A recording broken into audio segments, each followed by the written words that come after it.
Hello नमस्कार everyone, my name is Sudarshan and I welcome you back to my channel. So सबसे पहले बात कर लेते हैं रिजर्व बैंक ऑफ इंडिया के बारे में, बिकॉज हम इंडियंस हैं और हमारे लिए रिजर्व बैंक ऑफ इंडिया का ये सर्कुलर मैटर करता है।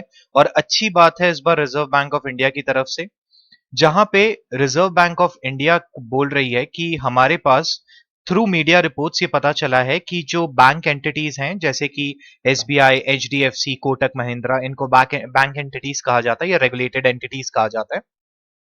ये अपने कस्टमर्स को नोटिस भेज रहे हैं in dealing in virtual currencies by making reference. जो भी डील कर रहा है वर्चुअल करेंसीज में, उनको एक नोटिस भेज रहे हैं कि आपको डील नहीं करना चाहिए। और क्यों नहीं डील करना चाहिए, तो ये जो पोस्ट डेटेड सर्कुलर था जो कि 6 ऑफ अप्रैल 2018 में आरबीआई ने निकाला था, that dealing in virtual currencies is not allowed and there were an number of things. तो उसको लेके आरबीआई और internet and mobile association of India, जिसको आईएमएआई भी बोला जाता है, इनका केस गया था सुप्रीम कोर्ट में, जहां पे जजमेंट जो दिया गया था सुप्रीम कोर्ट ने जजमेंट बेसिकली दिया, वो internet and mobile association of India के हक में दिया था। और उसी दिन आरबीआई के सर्कुलर को खारिज कर दिया था। तो उसी के बारे में आरबीआई बोल रहा है कि अगर ये बैंक एंटिटीज वो पुराने वाले सर्कुलर को लोगों के सामने या फिर इंडियंस के सामने, सिटीजन्स ऑफ इंडिया के सामने अगर प्रेजेंट कर रहे हैं, तो ये गलत है, क्योंकि ये ऑलरेडी खारिज कर दिया गया है by the honourable supreme court of India on 4 of March 2020। और उसके बाद उन्होंने एक, मतलब होता है ना, एक अच्छे से लपड़ मार देना फिर बोलना अरे बेटा समझा करो। तो उन्होंने बैंक्स को कहा है कि आप अपने कस्टमर्स की केवाईसी करवाइए, एएमएल करवाइए, सीएफटीज करवाइए, बाकी सारी चीजें करिए। देखिए, एक हवा ऑलरेडी इंडिया में बना हुआ है, that virtual currencies is illegal. Again I come up to the fact, जो अरुण जेटली जी, सॉरी लेट अरुण जेटली जी ने कभी उन्होंने जो बेसिकली पार्लियामेंट में जब वो बता रहे थे, तो उनका एक स्टेटमेंट याद है, that is bitcoin is not a legal service tender. इसका मतलब समझना जरूरी है। लीगल सर्विस टेंडर का मतलब क्या होता है कि आप इसे रुपए की तरह यूज नहीं कर सकते हो। रुपए की तरह तो आप शेयर और डिबेंचर को भी यूज नहीं कर सकते हो कि गए मोदी खाने में, अरे भैया 4 टाटा के शेयर दे रहे हैं, 2 किलो चीनी दे दो। ये आप नहीं कर सकते हो। तो वही चीज यहां पे क्रिप्टो करेंसीज को लेके नहीं की जा सकती है। इसके रूल रेगुलेशंस बन रहे हैं, बहुत सारी चीजें बन रही है, बिकॉज एक बहुत नई चीज है, तो गवर्नमेंट को भी समय लगेगा। सो ऑलरेडी इसको लेके बहुत ज्यादा नेगेटिविटी है। तो यहां पे मेरे को लगता है ये जो सर्कुलर आया, बहुत अच्छी चीज है फॉर द क्रिप्टो वर्ल्ड और the people in India who have already invested और are planning to invest in crypto currencies. Next चलते हैं, अपने आ जाते हैं सबसे पहले डीएक्सवाई चार्ट पे। डीएक्सवाई चार्ट क्या बता रहा है हमें, मैंने आप लोगों को पहले भी कई बार कहा है, डीएक्सवाई चार्ट अगर अपने देखें तो डीएक्सवाई चार्ट जब जब नीचे गिरता है, जब जब इसकी गंगा नीचे डूबती है, तब तब बिटकॉइन की गंगा ऊपर बढ़ती है। लेकिन अगर ये ऊपर बढ़ रहा है, मतलब गंगा नीचे आएगी। यहाँ पे सुबह बेसिकली जैसा मैंने आपको बता के रखा है, डिस्कॉर्ड चैनल पे हमारा डिस्कशन होता है। यूट्यूब पे इतना नहीं करता हूं, बिकॉज यूट्यूब पे मैं आपके डायरेक्ट क्वेश्चंस नहीं ले सकता हूं, या तो फिर मेरे को लाइव करना होगा जो बहुत लंबा हो जाता है, तो मैं उतना लाइव भी नहीं करता हूं। बस डिस्कॉर्ड पे जो भाई हैं जिनका रेगुलर क्वेश्चंस रहता है, जो रेगुलर जानना चाहते हैं, समझना चाहते हैं, तो उनसे डिस्कस हो रहा था। तो आज किसी भाई ने पूछा था कि यार एम पैटर्न बन रहा है मिश्रा जी, देखिए। तो बना हुआ था एम पैटर्न, और ये एम पैटर्न प्ले आउट भी किया। मार्केट नीचे आया, इसका जो टारगेट था वो लगभग 89.614 था। मार्केट जो आया था शायद 89.65 के बाद वापस ऊपर बढ़ गया था। अभी जो ये ऊपर बढ़ा है, तो ये हमें थोड़ा बहुत ड्रॉप दिखाएगा बिटकॉइन के प्राइसेस में। ये 4 घंटे का चार्ट है, डेली का चार्ट देख लें एक बार। डेली में भी बढ़ा हुआ है। डीएक्सवाई जब जब बढ़ता है, बीटीसी में फॉल आता है। तो अपने अगर इसको छोटा करके देखें, बीटीसी का चार्ट देखें, तो आपको बीटीसी में इस समय ये देखिए,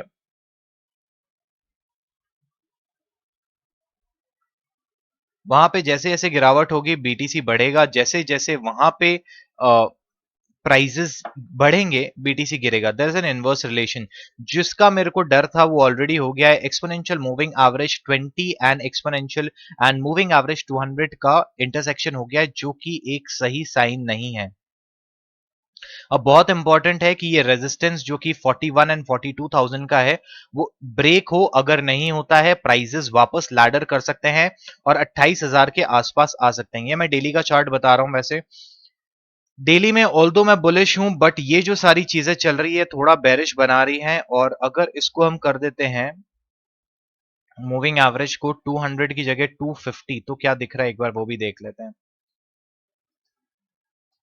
सुबह मैंने वैसे एक्सप्लेन कर दिया था डिस्कॉर्ड में, अभी बता दे रहा हूँ कि ये सपोर्ट की तरह काम कर रहा है। 200 भी अपने लगा सकते हैं, 250 भी लगा सकते हैं। 200 का इंटरसेक्शन थोड़ा सा गड़बड़ कर चुका है, तो प्राइजेस के लिए इंपॉर्टेंट है। अगर बिटकॉइन को बुल मार्केट में रहना है तो सबसे पहले ये जो रेजिस्टेंस पॉइंट है $40,606 का, या 40,000, यहाँ पे $40,523 का, जहां पे एक्सपोनेंशियल मूविंग एवरेज 21 बैठा हुआ है, उसको ब्रेक करे।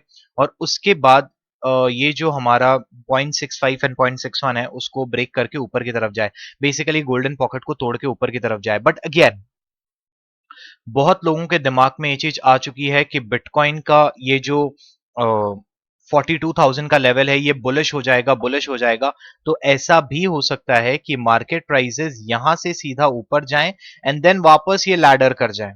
ठीक है, तो दिस इज क्वाइट पॉसिबल। तो ध्यान से खेलिएगा, जो भी आप कर रहे हैं, बाय कर रहे हैं, सेल कर रहे हैं, लॉन्ग कर रहे हैं, शॉर्ट कर रहे हैं, थोड़ा ध्यान दीजिएगा। यहाँ पे ऑल्दो एक inverted head and shoulder pattern बन चुका है। Now inverted head and shoulder pattern के लिए भी जो जोन है that is around this zone of approximately 40,594 जो ब्रेक होना जरूरी है, फिर ही आपको ये मार्केट ऊपर बढ़ता हुआ दिख सकता है। उससे पहले मेरी नजरों में तो ये मार्केट ऊपर नहीं बढ़ता है। इसी के साथ बात कर लेते हैं इथेरियम यूएसडीटी के बारे में। मैक्सिमम 3 कॉइन लेंगे, उससे ज्यादा कॉइन्स नहीं लेंगे, डिस्कशन में फिर डिफिकल्टी आ जाती है। सॉरी, ये बहुत ज्यादा कॉइन्स ले लेते हैं तो यार बहुत सारी चीजों को समझाना पड़ता है। तो अगर आपका इंटरेस्ट है, आपको बहुत सारे कॉइन्स समझने हैं, देखने हैं, उनका एनालिसिस चाहिए, तो डिस्कॉर्ड के लिंक में आ जाइए।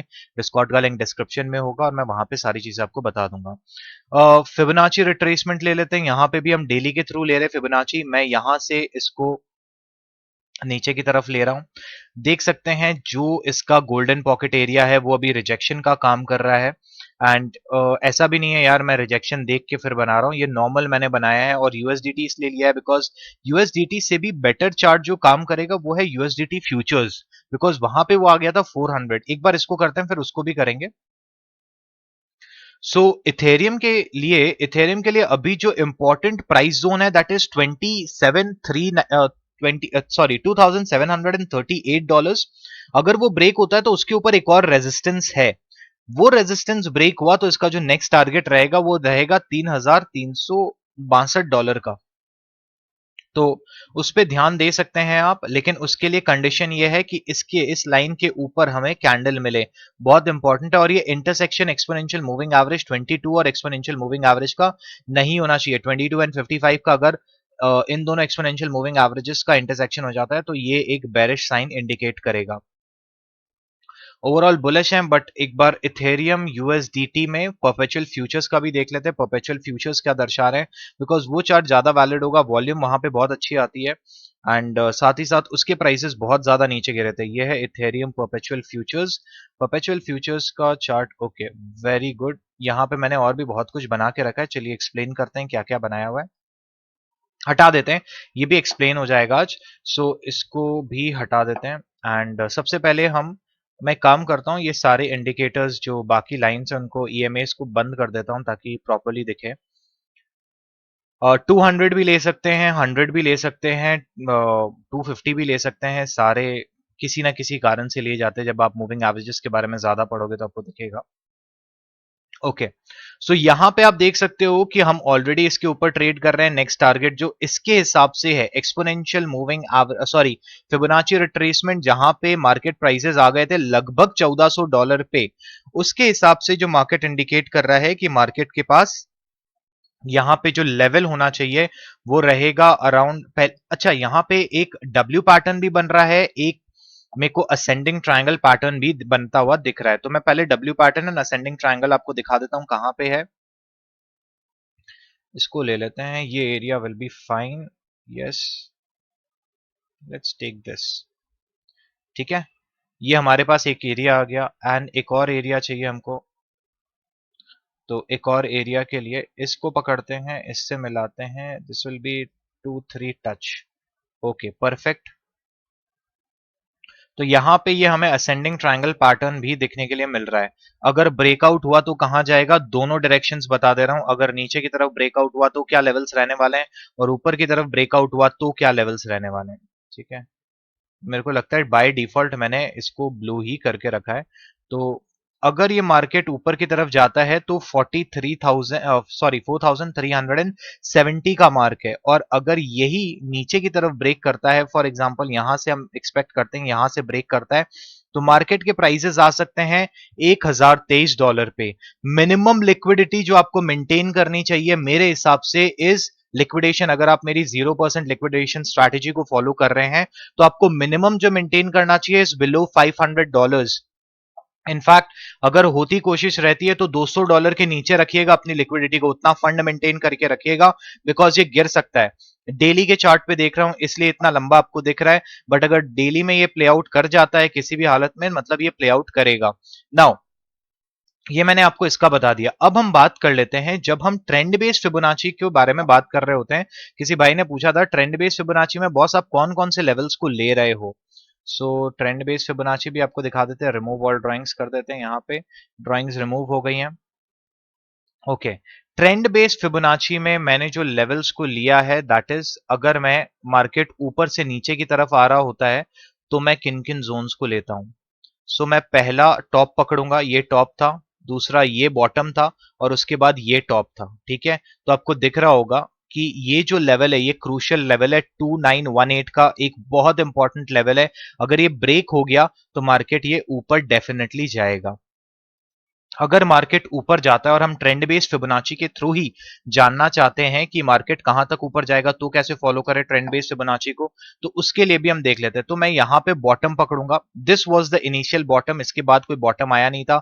उसके बाद मार्केट ने हाई पकड़ा था और उसके बाद जो बॉटम दिया वो ये 28,000 का था। तो आप यहां पे भी देख सकते हैं, अगर ये लेवल ब्रेक होता है, 2981 दिखा रहा था उस समय, ये लेवल ब्रेक होता है, अगर मार्केट ऊपर की तरफ बेसिकली उसको तोड़ देता है, मतलब इस लेवल को तोड़ देता है, ये उसके लिए है। बट ठीक है, अगर इसको भी यहां से फॉलो कर रहे हो कि आप अज्यूम कर रहे हो कि ये बेसिकली आपका जीरो है और इसके नीचे प्राइजेस नहीं आएंगे, ये अभी अज्यूम करना बहुत रिस्की हो जाएगा। तो मार्केट प्राइसेस पहला टारगेट जो है 2932 का है, उसके बाद 3349 का है, उसके बाद 3879 का है, एंड उसके बाद जो मार्केट जाएगा 5412 पे जा सकता है as per trend based Fibonacci. So I have given you a crystal clear idea of how to use this trend based Fibonacci। Trend based Fibonacci में क्या हम ये जोन ले सकते थे, मैं नहीं ले रहा हूं, क्योंकि ये लो बना था उसके बाद कोई लो नहीं बना था, मतलब that this was the higher low, so taking a higher low is preferable। Now you can go accordingly, we can basically, if you want to drag it out here we can drag that, but ये यहाँ पे dip हो गई थी इसलिए मैं इसको consider कर रहा हूँ। ठीक है, so I guess this will give you an accurate version कहाँ पे मार्केट आएगा, rather than going there. If that fetches you the accuracy then great, आप उसको भी फॉलो कर सकते हो। ऐसा कोई जबरदस्ती नहीं है भाई, तुमने बोल दिया तो हम उसी को फॉलो करेंगे। आप फॉलो कर सकते हो जैसा आपको सही लगे। ऑल्दो यहाँ पे सपोर्ट्स दिख रहे हैं मेरे को, but I don't know why I'm not satisfied with this. I'll use this only। आप यूज कर सकते हो बिकॉज यहाँ पे भी सपोर्ट दिख रहा है, और यहाँ पे देखिए सपोर्ट, एक बार सपोर्ट मिला है, एक रेजिस्टेंस का भी काम किया है, दूसरा रेजिस्टेंस, या you can take this even if you want to take 1400 something का जो ऑल टाइम हाई था इसका, जब उसको ब्रेक करके मार्केट ऊपर उड़ा था, तो आप इसको ले सकते हो। ठीक है, it can be taken into consideration because we can see a lot of supports and a lot of resistance at this area. अगर यहाँ पे एक लाइन बनाते हैं तो ये रेजिस्टेंस एंड सपोर्ट का काम कर रही है शायद। एक second, yes, so yes we can see a lot of support happening, one support out here, second ये यहाँ पे सपोर्ट मिला है, यहाँ पे सपोर्ट मिला है, यहाँ पे रेजिस्टेंस, बट देख रहे हैं इतना क्लियर नहीं है, मतलब ऊपर नीचे, इसलिए मैं इसको नहीं लेना चाह रहा था। बट अगर आप लेना चाहें डेफिनेटली ले सकते हैं, कोई दिक्कत नहीं है। With that said that's all from my side, thank you everyone, thank you for joining, and if you want more of such updates, आज का टारगेट है 50 लाइक्स, प्लीज 50 लाइक दे दीजिएगा, सब्सक्राइब करके जाना मत भूलिएगा, और आपकी जो भी क्वेरीज है आप डिस्कॉर्ड में ड्रॉप इन कर सकते हैं, मैं उन्हें रिवर्ट बैक करने की कोशिश करूंगा। With that said thank you everyone. और हाँ, यहाँ पे एक डब्ल्यू पैटर्न बन रहा है, उस पर ध्यान दीजिएगा।